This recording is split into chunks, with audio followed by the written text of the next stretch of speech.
The Nintendo GameCube was Nintendo's system into the sixth generation, and while it started losing a lot of its appeal overall, as it wasn't as popular as the Nintendo and Super Nintendo were, it was still a system that has been fondly looked upon now as we go back and think about what the system brought out. And even though it didn't sell as well as it started falling behind the Sony PlayStation and even the Microsoft Xbox, there's no denying though that there was a lot of great games on this system, specifically from Nintendo. As if you're looking at just their first party lineup of games, it's one of the better lineups in pretty much most of the actual Nintendo systems. But it was unfortunately though there was a lack of third party support on it, and not that it didn't have any good third party games, but a lot of the big major games during that generation just ended up coming out on the PlayStation 2 and the Microsoft Xbox. So ultimately, after the, I guess you can say, almost failure of the system, Nintendo had to go in a different route. But like I said, though, right, this is still a system that is looked fondly upon by people that did play it, as there's a lot of great Nintendo games on here, and was surprisingly also a pretty good system to own if you were into survival horror as well, too. But I wanted to count down here my top 10 favorite games on this system. And there's a lot here that I wish I could have added on, but there was just some others that I just felt, deserved the top place. But some shout outs to other games are like Pikmin 1 and 2, PNO 3. Let's see, a lot of the Mario sports games on there were really fun. Wario Land and 1080 snowboarding. Those are some pretty fun ones as well too that I didn't quite, include in this one here, but are definitely worth checking out. But let me know, what are your favorite games on this system, as I'm always curious to see what people were playing on this, as I never really knew anybody that had the GameCube. Where back in the day it was like everyone had the Nintendo, most everyone had the Super Nintendo, but not a whole lot had the GameCube though. So I'm always curious to see what people were playing. So whether if it was the actual Nintendo first party games or anything else on the system, I'd be curious to know. At the number 10 spot, I have F-Zero GX. This game I was very curious about when it first came out, because this was, as far as I know, the first game that was developed by Nintendo and a division of Sega.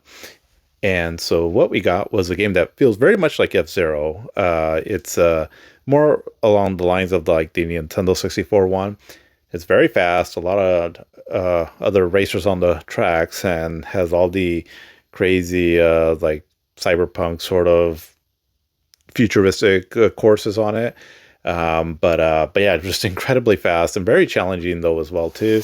But the sense of speed and all is really unmatched in this game. It's incredibly fun to play, even if it is a bit difficult and to steer your hovercraft there. But the level designs the course designs are just really imaginative, and a lot of cool different locales that you get to visit in these. And it also has a decent little story mode to it also that gives the game quite a bit of content to it for just being a racing game, and definitely a lot of fun.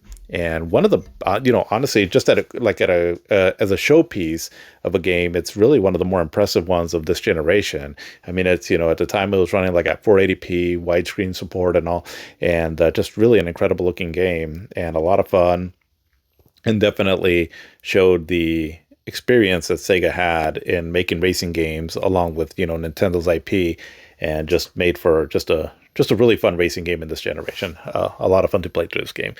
Just be ready to crash and burn quite a bit of times though. But then coming in at my number 9 is Super Mario Sunshine. So I know it seems a little, maybe perhaps sacrilege to have a mainline Mario game for a Nintendo system be this low. But honestly, it just barely made the cut for me. And I do like Super Mario Sunshine. I do. It's unique. It definitely brought a new twist to the Mario formula, where, I mean, it's like Mario 64 as far as like a lot of his moveset returns, just his controls in 3D. But now you're introduced to this water pack thing that he has. And that gives the, some unique gameplay elements.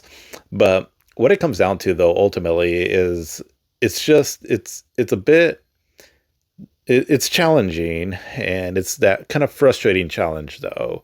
And and honestly, it's been a while since I played this game a lot, And I remember I didn't quite beat it all the way, but I got a ways into it. But the whole time I was playing it, I felt like I was forcing my way to play this game, which usually with a good Mario game, I never really feel that I feel like I'm always having a blast playing it, but not so much with this one. And that's why, I've had to put it a little low. But at the same time, though, it still has some really creative level designs. It is a lot of fun, and for the most part, Mario controls pretty well. And the whole beach going on a vacation setting, it's very charming and a lot of fun, and just something that was kind of popular in this generation with just themes of water and or being on a beach and all just seem to dominate some games during this generation. And it's for being a mainline Mario game, it sort of feels like a bit of a side game as well too. But there's definitely a lot of content here. I mean, you have a lot of stages and a lot of things to explore and all. But I don't know, just something about it though just felt a little off, and definitely one of my lesser favorite 3D Mario games. But it's not to say that it's a bad game though. It's still pretty fun, and you'll get some enjoyment out of it, even if if it doesn't quite match up to some of the games that would come out later in the series. But it's still Mario, and so it's still fun and worth getting. But coming in at number 8, I have Star Wars Rogue Leader Rogue Squadron 2. And so as far as like for being a showpiece of what your system can do at launch, this has been one of the better games for that there for the time that it came out. Rogue Leader Rogue Squadron 2, so it was based off of, it was a sequel to the Nintendo 64 game that came out. And so there, you get to fly around like in X-Wing and probably, I believe, some other Star Wars vehicles as well too. But it's probably the best game that has recreated the intensity of a lot of like those spaceship fights in in space, and really intense. The graphics are pretty incredible, as you can see here. I mean, it really matches the look of the movie, and it's running at 60 frames per second. Looks absolutely incredible, and the sound effects and the music as well too, from where has the John Williams scores in it, and then along with its own original music, but it all feels very much in line with like the soundtrack of the original movies. And yeah, I mean, definitely the best kind of game for Star Wars when it comes to like the space dogfights, and just an incredible showpiece for the system. And I mean, really, this game here, it's an unfortunate thing that we haven't had a re-release of it, because it's kind of hard to emulate. And I'm running it here on the Odin 2 with the high performance mode set up, and so it runs it pretty well, but there's like audio glitches still here and there, so it's not quite perfect. And but this is a game, right? And all that's another good example of why emulation should exist, because otherwise this amazing game would be lost to time also, as again, it just hasn't had a re-release. Part of that probably has to do with the license, but it's unfortunate because it's a really great game. Definitely one of the best like space simulation games out there, or just like aerial spaceship games. It's truly incredible, and definitely does justice to the Star Wars license. But then coming in at number, let's see, 7, I have Beautiful Joe.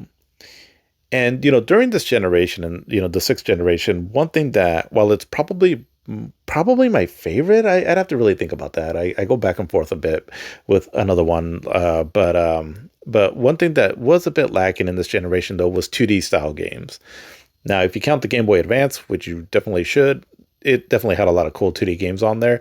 But as far as like like, I guess, quote unquote, big budget game at the time that was like a 2D game, there wasn't really any. I mean, not any really that I can think of off the top of my head, except for like the Beautiful Joe series. And this first one was really incredible and has a very unique premise where so the main character, Joe, so he's a big movie lover, him and his girlfriend, although, his girlfriend kind of wants to do other things, and, it's like, come on, Joe, man, you can put the movie down for a bit. But either way, though, he's a big movie fan, and so a lot of his powers that he eventually ends up getting are based on or inspired by like things that you would see in a movie, right? Like the slow-mo effect, or the, speed up effect, and so kind of gives them powers also like you would see something like in the Matrix, right? And has a cool superhero little story to it, and very unique too. So this game was developed by Capcom, and it was one of the games that was going to be originally exclusive to the GameCube. Now, it did eventually get over to the PlayStation 2, but because it's technically was exclusive on the GameCube for a bit, that's why I have it on here. And just a lot of fun to play through this game, and really cool, colorful cast of characters, cool boss fights, and has a cool little music video at the end too. So if you beat the game, make sure you stick around to see that. It's kind of cool. But yeah, just an awesome game. I really enjoyed this one. I haven't played much of the sequel, but I'm sure it's just as good as well, and definitely worth checking out. And if anything, just to have Catch's catchphrase, "Henshin a go go, baby." But yeah, incredible game, and another game that just it fell under the radar for a lot of people. And I wish this one and the sequel would get a re-release somehow, as they're definitely cool games, and one of the cooler, like, and really one of the only 2D games that we got that was like considered like a main, you know, big budget console game, right? That wasn't like something on handheld and such. So yeah, incredible game. But then coming in at number 6, I have Mario Kart Double Dash. And I gotta think about it, but this one might be one of my amongst my more favorite Mario Kart games. Something about just having the two characters, it just made for a lot of fun. Even I can't quite recall. I haven't really played this, really too much in a while, but I don't quite recall if there's like actual unique abilities that you can get because of the two characters that you can select. But either way, though, it was a lot of fun to pick a team and then have at it with the typical Mario Kart chaos going on, right? Where you're trying to get in first place while attacking everyone else with turtle shells and such. But it's a lot of fun to play through, and I never really played this game multiplayer, as when I had the GameCube, just didn't really have anyone to play this game with multiplayer. And then also more recently, now I can, if my daughter ever wants to play it, she'll just usually want to play like the newer ones. But it's a lot of fun, though, really colorful too, and the graphics are really stunning in it as well. And just overall, it's Mario Kart. It's a lot of fun, cool levels, and just it's just the I love the look of this game. And maybe that's another thing that really pulls me into this game here, is that while the other Mario games technically have better graphics, something about the color saturation on this one that just looks really incredible and just really pleasing to the eyes.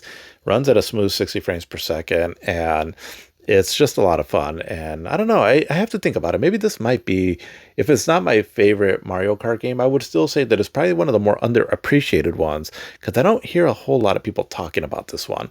And again, I could be wrong, as I'm not deep into the Mario Kart community, but I don't know. I feel like I never hear too much people talk about it, but it's an incredibly fun game and definitely worth your time. And I hope that they release it at least on the Nintendo Switch Online at some point.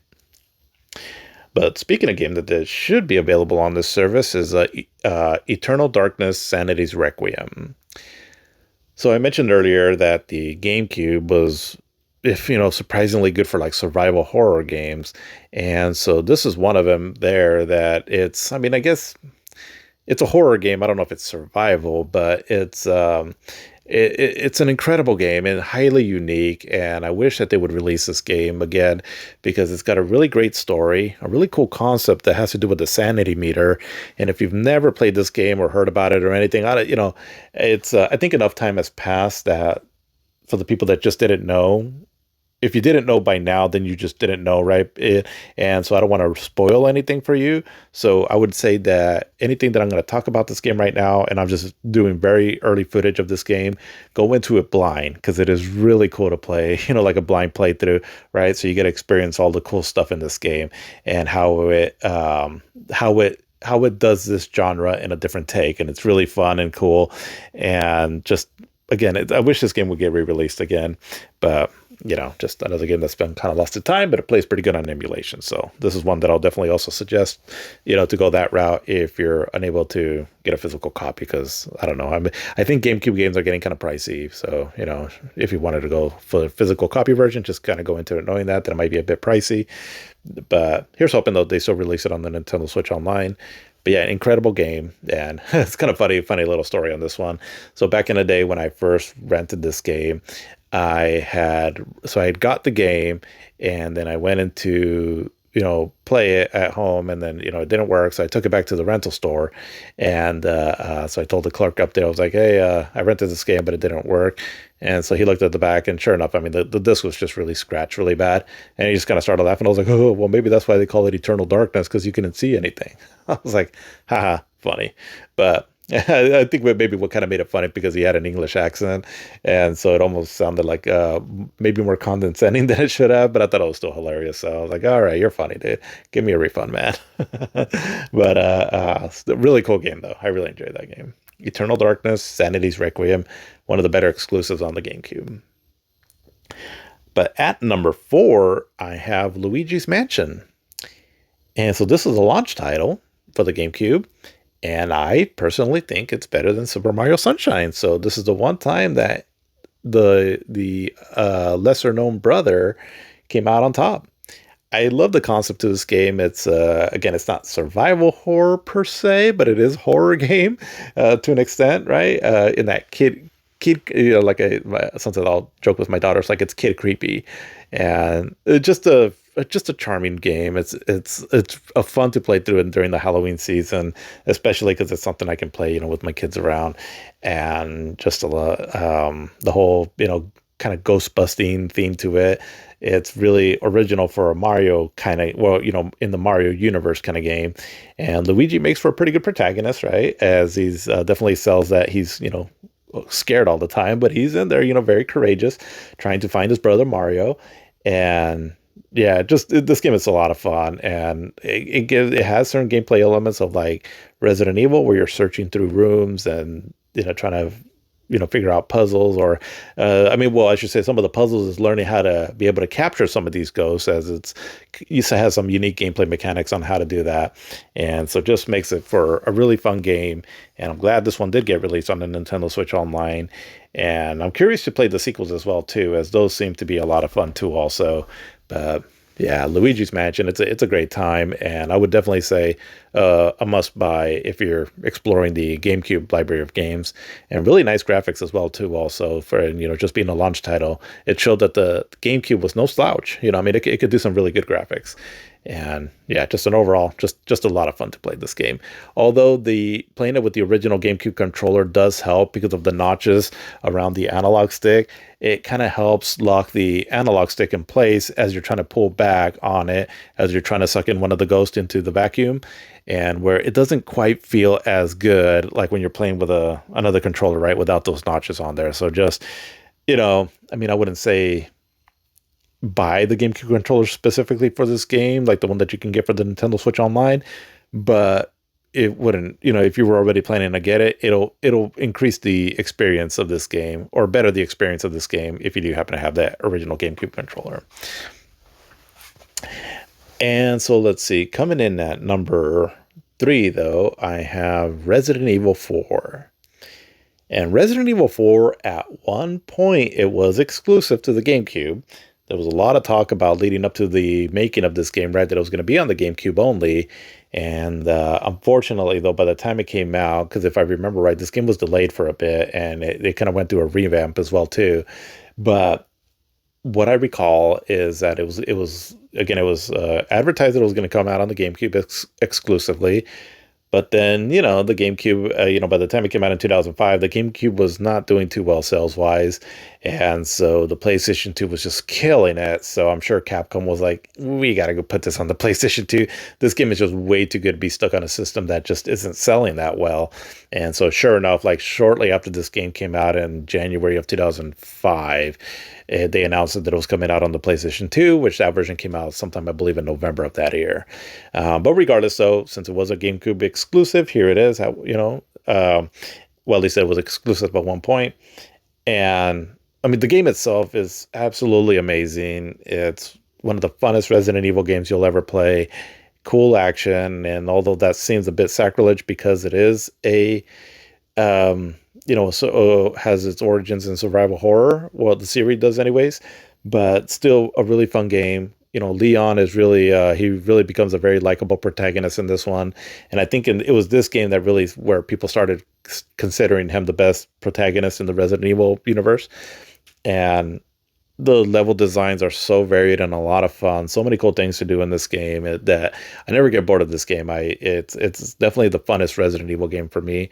And the whole going into having a widescreen view also definitely helped to give you a wider range of view of seeing all your enemies attack at you. And so while it does lose some of its creepiness factor, It because it is more action oriented. It definitely also amped up the tension and the intensity of some of the scenarios you're in as you're trying to take out these, not zombies, but they're called ganados, I think. But really great graphics. Again, the widescreen view on this was truly original at the time, where again it made it feel like widescreen was needed on this, and just an overall really fun game. Great graphics, great sound, and characters, and a lot of cool bosses and set pieces and all, and definitely just a really fun game. And the GameCube version was a slightly better looking than the PlayStation 2 version, so it did have that going for it, even if you get the two black bars on the top and the bottom. But yeah, just Resident Evil 4 as a game on its own, incredible. And it was for a brief moment, right? And all, it looked like the GameCube definitely had a killer app there. Let's see. But then coming in at number two, though, I have The Legend of Zelda: The Wind Waker.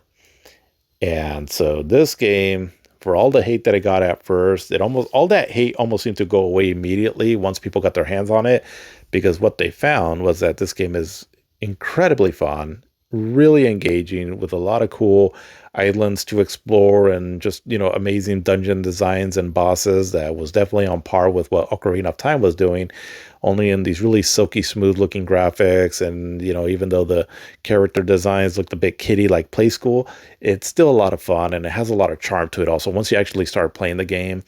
And just made for one of the funnest adventures out there, and one of the best 3D Zelda games out there as well too, that has aged really well, as these graphics, this cell shaded look holds up incredibly well. And to this day, just really highly sought after game.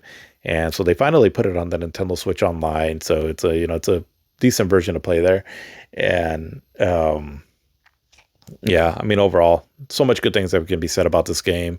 And I personally prefer like something like Ocarina of Time, but definitely really enjoy this one here, though. It's a lot of fun, and it's just a really treat for the eyes, because again, this art style holds up incredibly well. So I'm glad that this game has had a bit of a difference of opinion now, because I still remember this hate that this game got for being a Zelda, as it was being dubbed at the time. But sometimes if you have a great game, you have a great game, and that can definitely make people come around right on there and change their opinions on it. So truly a masterpiece. But for me, the main masterpiece, so on the GameCube, is Metroid Prime, without a doubt. This game is my favorite game of this generation, and I've talked already about it before, if you've listened to anything that I've done, here with my channel here. But just to kind of reiterate again, having the gameplay of Super Metroid put into this 3D perspective really amped up the immersion to this game. The overall sense of exploration was just much more fulfilling, as you truly felt like you were there with Samus, or that you were in her shoes. And the graphic, and not so much the graphic fidelity, which is great. Definitely one of the prettiest looking games of this generation, but also the little details, like everything from like the all the like when you kill an enemy, like some the enemy bugs and all, and like their guts and all, and slime splatter all over your visor, the water condensing on your arm cannon, the raindrops on your visor, when you shoot a gun, or in the dark area, and then all of a sudden you see Samus's face reflect on the screen there. All of those little details, right, really put you in this world, made it for an outstanding immersive experience.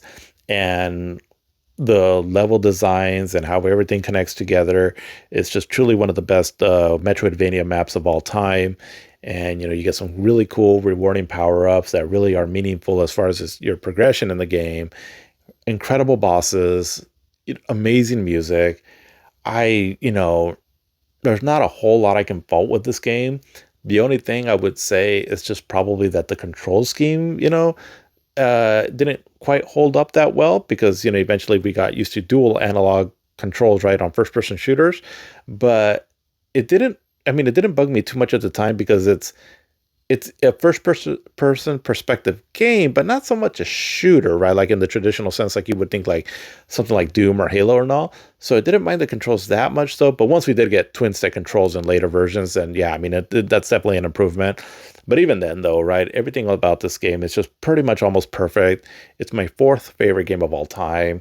I never get tired of playing this game, and definitely the best game for me on the GameCube. And not only for me, but I mean, it's one of the highest rated games of all time.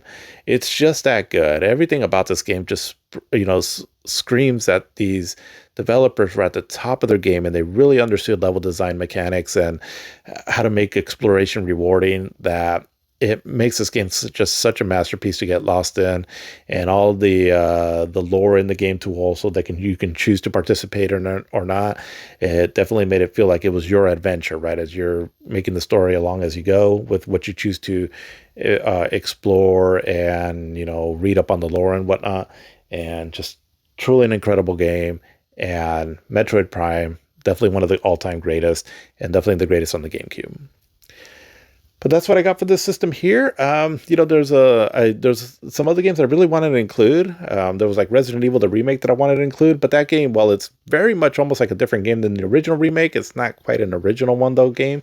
And a lot of other cool games too that I mentioned at the start too also. And so the GameCube, even though like I said, it didn't quite do as well, but it had a lot of great Nintendo first party games, some cool third party exclusives, a really unique controller as well too, that makes the system worth owning. And I think that's why people have been highly seeking it out now. And I would definitely say at the very least, these top 10 games that I listed here are fun to explore. But if you do end up liking the system, if you've never played it before, just know that there's also a lot of other great games out there. So don't let the sales figures fool you. This was an incredible little machine and definitely worth a lot of fun. But that's what I got on the GameCube, and I'll see you in the next one.